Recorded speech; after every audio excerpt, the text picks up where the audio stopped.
Hello, we meet again. Right, so we're going to continue with lecture 11, which is a continuation of the properties of the transform. So basically, we have actually learned few properties so far. So if we can refer back to this table, the attachment, so we have done with the linearity, time shifting, the time scaling. Okay, and then the modulation. Okay, so we are going to continue with the rest of these properties. Okay, so the next properties will be on duality. So if we can have a look at this slide, if we have xt in time domain, so its respective transform is x omega. So dualities state that if we have time domain functions of xt, in which if we can compare this x omega and this xt, basically is having or are having the same terms or the same expression, but the different is only on the domain of it. Yeah, the same expression but different domain. In which here is omega and here is t. So if we have the same expression in time domain, so its respective transform will be 2 pi multiplied with x of negative omega, in which this x negative omega and this xt are having the same expression. Okay, so this xt and this x omega are having the same expression. The difference is only it is having different domain, the t domain or time domain and the frequency domain. Okay, so I hope it's clear on these duality properties. So to make it clearer for us, let's have a look at these examples here, in which we are having yt, which is a tau, sin squared t tau over 2. So what should be the different transform for this time domain function, time domain signals? So to do this, let's have a look at this attachment. Yeah, you can refer to this table. Basically, you have to refer to this table to find its full transform. So we can say that when we look at the left hand side of this table, there is no such thing of functions of sinc. Yeah, let's have a look at back sin squared. Yeah, sin squared. So is there any sin squared functions on the left hand side here? Yeah, so we can say that there's no sin squared function on the left hand side, but we can find the sin squared functions on the right hand side. Yeah, right hand side, which is a Fourier transform for a triangular function. Okay, the triangular function. So this is where we can apply a duality properties. Okay, so how to solve this? Let's have a look at the solution for this problem. Okay, so it states that from duality properties, if xt gives us x omega, so what should be if we're having the same xt, the same expression is x omega, but the domain is different. So it is say that the Fourier transform shall be equal to 2 pi of x of negative omega. This xt and this x negative omega is having this expression. Okay, so now I'm using the triangular properties or triangular transformation. So from the table, you can refer to the table. If you're having a triangular t over tau, the transform is a tau sin squared of omega tau divided by 2. Yeah, so by using a duality properties, so you can refer that I'm using totally the same pattern or the same expression, but I just change the domain. So I have a tau sin squared. So now I'm changing omega to t now. Okay, omega to t. So this is what we meant as a time domain expression.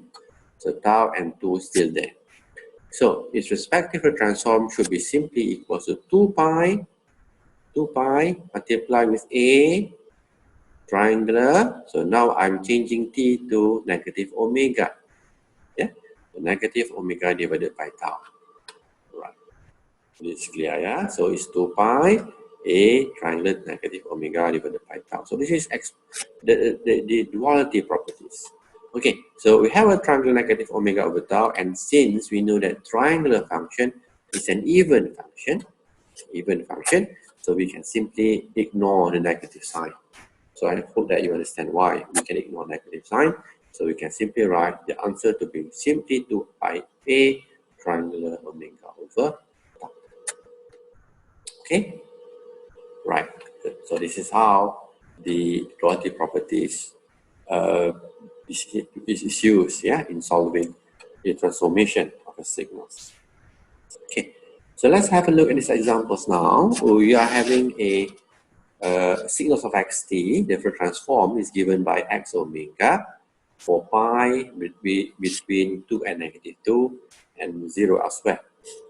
So the question number 1 is to sketch the set x omega and need to write the expression in rectangular. And subsequently, number 2, you have to use a duality properties to find the Fourier transform. Yeah, find the xt. Yeah, find the xt by using the property find the xt. Okay, so let's have a look at the solution for these examples. Okay, so the solution states that yeah, so we can sketch it simply to be look like this. Okay, the x omega, the answer is 4 pi. It is between negative 2 and positive 2. So by right, it's a rectangular function. So the expression for it, you can, I think there's no problem at all because you have learned this in chapter 1. So it can be written to be 4 pi rectangular omega divided by 4. Okay, so this is the expression for the x omega. Okay, so now let's proceed with the question number 2, which is to find the xt. Yeah, the xt. Let's have the question then. Using duality properties of a transform, determine the xt. Okay, we're given the x omega, need to find the xt. Yeah. Okay. So, if we refer to the table, is there any expression of rectangular in frequency domain? Let's have a look. Okay, so let's refer to the right hand side of this table. So we can see that there is no rectangular functions, right?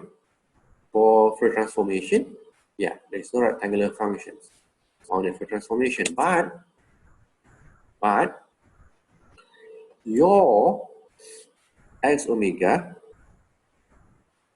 yeah, is in rectangular function. That's what we have done. Yeah, x omega is in rectangular function. So how to solve this problem? Okay, so this way we have to use the duality properties. Okay, so to use duality properties, we know that from the table we can refer to rectangular functions. These signals here. Okay, if we have a rectangular t over tau, so its Fourier transform will be equals to a tau sin omega tau divided by 2.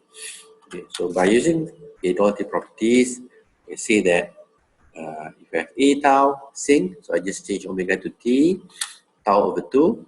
So its Fourier transform will be simply 2 pi multiply with this a rectangular omega over tau. So I just change t to omega. Yeah. Okay. Now need to find the time domain function for this. So we can compare. We need to compare the one that we have here and the one that we obtain from these properties of duality. Okay. So because why need to compare this? Because we want to find out what is the constant of a and what is the constant of tau. So because a and tau shall be used here to find the time domain functions. Yeah.